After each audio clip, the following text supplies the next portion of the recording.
अमृता अस्पताल के रूप में हम सभी को आशीर्वाद दे रही मां अमृतानंदमयी जी को मैं प्रणाम करता हूं। स्वामी आत्मा स्वरूपानंदपुरी जी, हरियाणा के राज्यपाल श्री बंडारू दत्तात्रेय जी, मुख्यमंत्री श्री मनोहर लाल जी, केंद्रीय मंत्रिमंडल में मेरे सहयोगी कृष्णपाल जी, हरियाणा के उप मुख्यमंत्री श्रीमान दुष्यंत चौटाला जी, अन्य महानुभाव, देवी और सज्जनों, अभी कुछ दिन पहले ही देश ने एक नई ऊर्जा के साथ आजादी के अमृत काल में प्रवेश किया है। हमारे इस अमृत काल में देश के सामूहिक प्रयास प्रतिष्ठित हो रहे हैं। देश के सामूहिक विचार जागृत हो रहे हैं। मुझे खुशी है कि अमृत काल की इस प्रथम बेला में मां अमृतानंदमयी के आशीर्वाद का अमृत भी देश को मिल रहा है। अमृता अस्पताल के रूप में फरीदाबाद में आरोग्य का इतना बड़ा संस्थान प्रतिष्ठित हो रहा है। ये अस्पताल बिल्डिंग के हिसाब से, टेक्नोलॉजी से जितना आधुनिक है, सेवा, संवेदना और आध्यात्मिक चेतना के हिसाब से भी उतना ही अलौकिक है। आधुनिकता और आध्यात्मिकता, इसका ये समागम गरीब और मध्यम वर्ग के परिवारों की सेवा का उनके लिए सुलभ, प्रभावी इलाज का माध्यम बनेगा। मैं इस अभिनव कार्य के लिए, सेवा के इतने बड़े महायज्ञ के लिए पूज्य अम्मा का हृदय से आभार व्यक्त करता हूं। स्नेहं तिन्ने, कारुण्य तिन्ने, सेवन तिन्ने, त्याग तिन्ने, पर्यायमान अम्मा।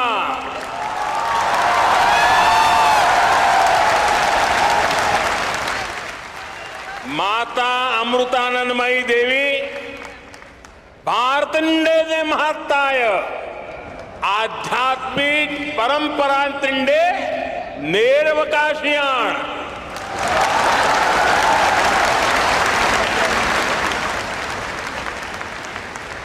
हमारे यहां कहा गया है, अयम निजः परोवेति गणना लघु चेतसाम उदार चरितानाम तुम वसुधैव कुटुंबकम। इन महाउपनिषद आशयमाण अम्मयुडे जीविता संदेशम।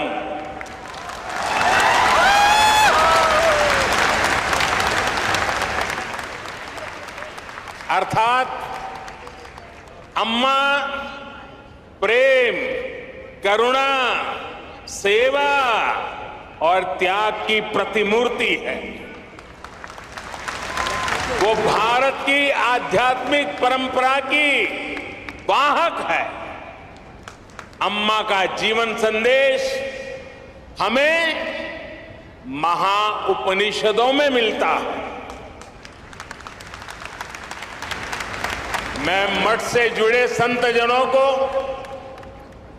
ट्रस्ट से जुड़े सभी महानुभावों को, सभी डॉक्टर्स, और दूसरे कर्मचारी बंधु भगिनी को भी आज इस पवित्र अवसर पर बहुत बहुत शुभकामनाएं देता हूं।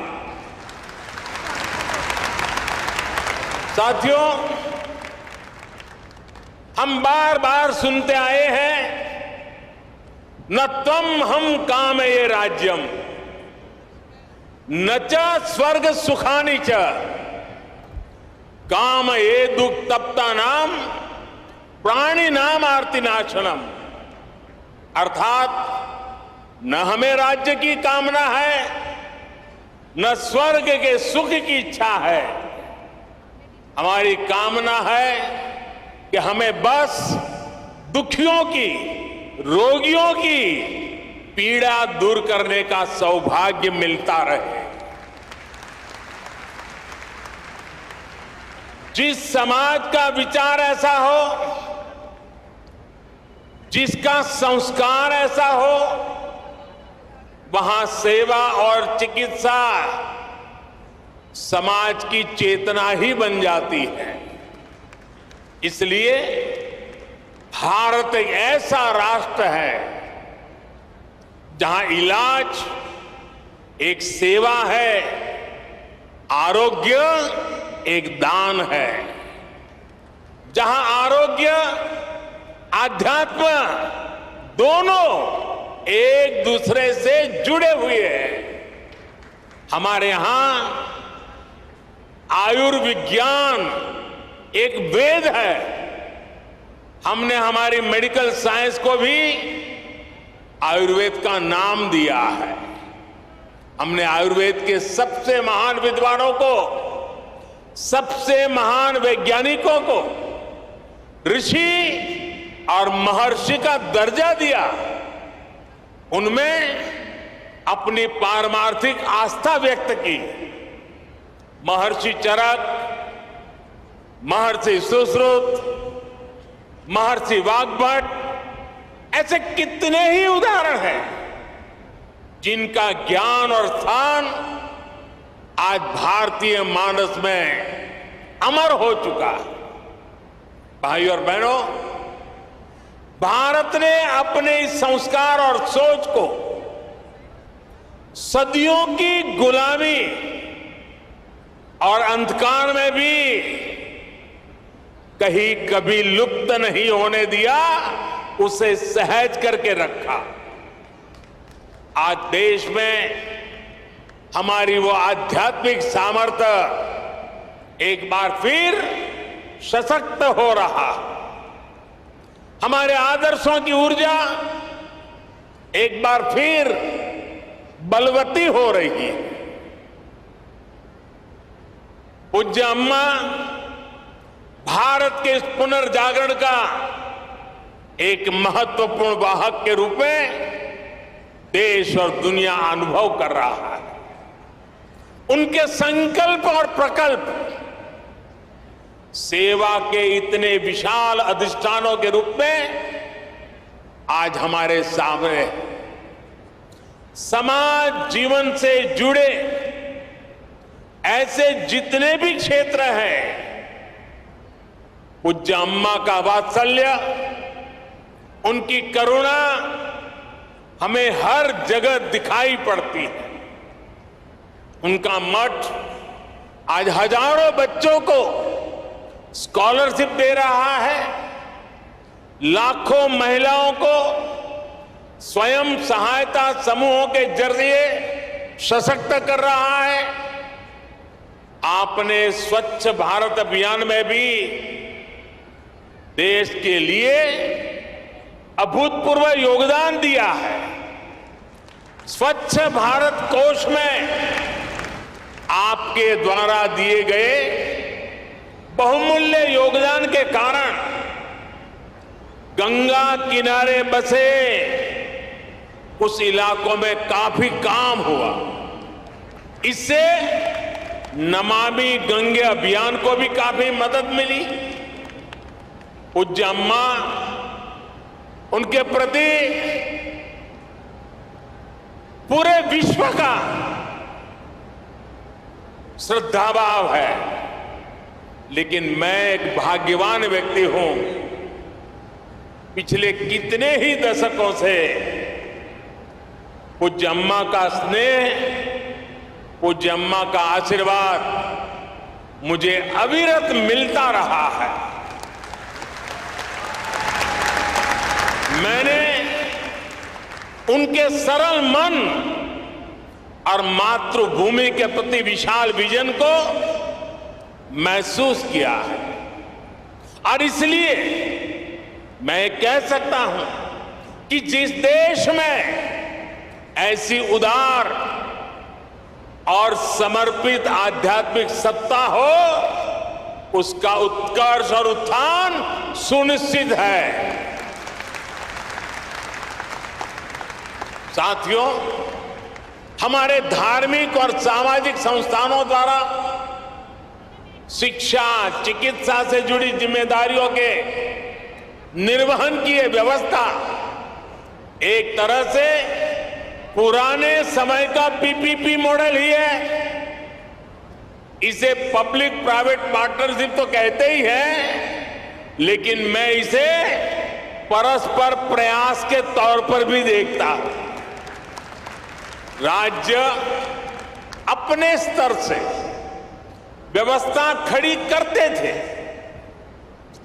बड़े बड़े विश्वविद्यालयों के निर्माण की में भूमिका निभाते थे, लेकिन साथ ही धार्मिक संस्थान भी इसका एक महत्वपूर्ण केंद्र होते थे।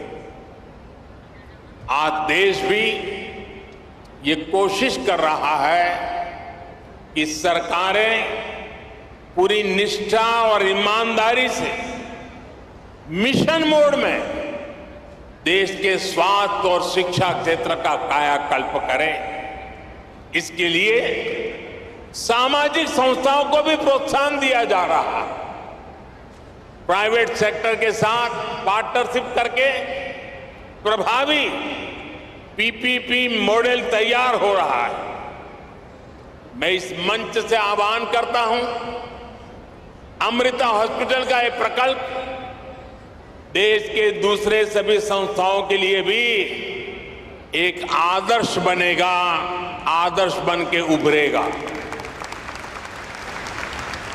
हमारे कई दूसरे धार्मिक संस्थान इस तरह के इंस्टीट्यूट चला भी रहे, कई संकल्पों पर काम कर रहे हैं। हमारे प्राइवेट सेक्टर पीपीपी मॉडल के साथ साथ स्पिरिचुअल प्राइवेट पार्टनरशिप की वो भी आगे बढ़ा सकते हैं। ऐसी संस्थाओं का संसाधन उपलब्ध करवाकर उनकी मदद कर सकते हैं। साथियों, समाज के हर वर्ग, हर संस्था, हर सेक्टर के प्रयास का नतीजा होता है। ये हमने कोरोना के इस काल में भी देखा है। इसमें भी जो स्पिरिचुअल प्राइवेट पार्टनरशिप रही है, आज उसका मैं विशेष रूप से जिक्र करूंगा। आप सभी को ध्यान होगा कि जब भारत ने अपनी वैक्सीन बनाई थी तो कुछ लोगों ने किस तरह का दुष्प्रचार करने की कोशिश की थी। इस दुष्प्रचार की वजह से समाज में कई तरह की अफवाहें फैलने लगी, लेकिन जब समाज के धर्मगुरु, आध्यात्मिक गुरु एक साथ आए, उन्होंने लोगों को अफवाहों पर ध्यान न देने को कहा और उसका तुरंत असर भी हुआ। भारत को उस तरह की वैक्सीन हेसिटेंसी का सामना नहीं करना पड़ा जैसा अन्य देशों को देखने को मिला। आज सबका प्रयास की यही भावना है जिसकी वजह से भारत दुनिया का सबसे बड़ा वैक्सीनेशन कार्यक्रम सफलतापूर्वक चला पाया। साथियों, इस बार लाल किले से मैंने अमृत काल के पंच प्राणों का एक विजन देश के सामने रखा है। इन पंच प्राणों में से एक है गुलामी की मानसिकता का संपूर्ण त्याग, इसकी इस समय देश में खूब चर्चा भी हो रही है। इस मानसिकता का जब हम त्याग करते हैं तो हमारे कार्यों की दिशा भी बदल जाती है। यही बदलाव आज देश के हेल्थ केयर सिस्टम में भी दिखाई दे रहा है। अब हम अपने पारंपरिक ज्ञान और अनुभवों पर भी भरोसा कर रहे हैं, उनका लाभ विश्व तक पहुंचा रहे हैं। हमारा आयुर्वेद, हमारा योग आज एक विश्वसनीय चिकित्सा पद्धति बन चुका है। भारत के इस प्रस्ताव पर अगले वर्ष पूरा विश्व इंटरनेशनल मिलेट ईयर मनाने जा रहा है। मोटा धान, मेरी अपेक्षा रहेगी कि आप सभी इस अभियान को भी इसी तरह आगे बढ़ाते रहें, अपनी ऊर्जा देते रहें। साथियों, स्वास्थ्य से जुड़ी सेवाओं का दायरा केवल अस्पतालों, दवाओं और इलाज तक ही सीमित नहीं होता है। सेवा से जुड़े ऐसे कई कार्य होते हैं जो स्वस्थ समाज की आधारशिला रखते हैं। उदाहरण के लिए, स्वच्छ और शुद्ध पानी तक सामान्य से सामान्य नागरिक की पहुंच, ये भी ऐसा ही महत्वपूर्ण विषय है। हमारे देश में कितनी ही बीमारियां केवल प्रदूषित पानी से ही पैदा होती रही है। इसलिए देश ने 3 साल पहले जल जीवन मिशन जैसे देशव्यापी अभियान की शुरुआत की थी। इन 3 वर्षों में देश के 7 करोड़ नए ग्रामीण परिवारों को पाइप से पानी पहुंचाया जा चुका है। विशेष रूप से इस अभियान में हरियाणा सरकार ने भी प्रभावी कार्य किया है। मैं उसका भी विशेष रूप से जिक्र करना चाहता हूं। हरियाणा आज देश के उन अग्रणी राज्यों में है जहां घर घर पाइप से पानी की सुविधा से जुड़ चुका है। इसी तरह बेटी बचाओ बेटी पढ़ाओ में भी हरियाणा के लोगों ने बेहतरीन काम किया। फिटनेस और खेल, ये विषय तो हरियाणा की रगों में है, उसका हरियाणा की मिट्टी में है, यहां के संस्कारों में है। और तभी तो यहां के युवा खेल के मैदान में तिरंगे की शान बढ़ा रहे हैं। इसी गति से हमें देश के दूसरे राज्यों में भी कम समय में बड़े परिणाम हासिल कर रहे हैं। हमारे सामाजिक संगठन इसमें बहुत बड़ा योगदान दे सकते हैं। साथियों, सही विकास होता ही वो है जो सब तक पहुंचे, जिससे सबको लाभ हो। गंभीर बीमारी के इलाज को सबके लिए सुलभ कराने की ये भावना अमृता अस्पताल की भी है। मुझे विश्वास है कि सेवा भाव का आपका ये अमृत संकल्प हरियाणा के, दिल्ली एनसीआर के लाखों परिवारों को आयुष्मान बनाएगा। एक बार फिर पूज्य अम्मा के श्री चरणों में प्रणाम करते हुए, आप सबका हृदय से अभिनंदन करते हुए अनेक अनेक शुभकामनाएं। बहुत बहुत धन्यवाद।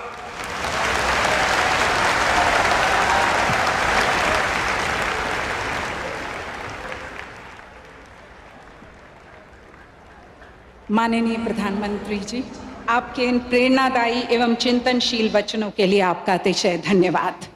आपने सच कहा कि आध्यात्म को पुनर्जागृत करने वाली हमारी अम्मा एवं राजनीति को नई दिशा एवं ऊंचाई देने वाले आप, जब आप दोनों का साथ और सानिध्य हो जाएगा तो भारत सच में विश्व गुरु बनने की तरफ अग्रसर हो जाएगा।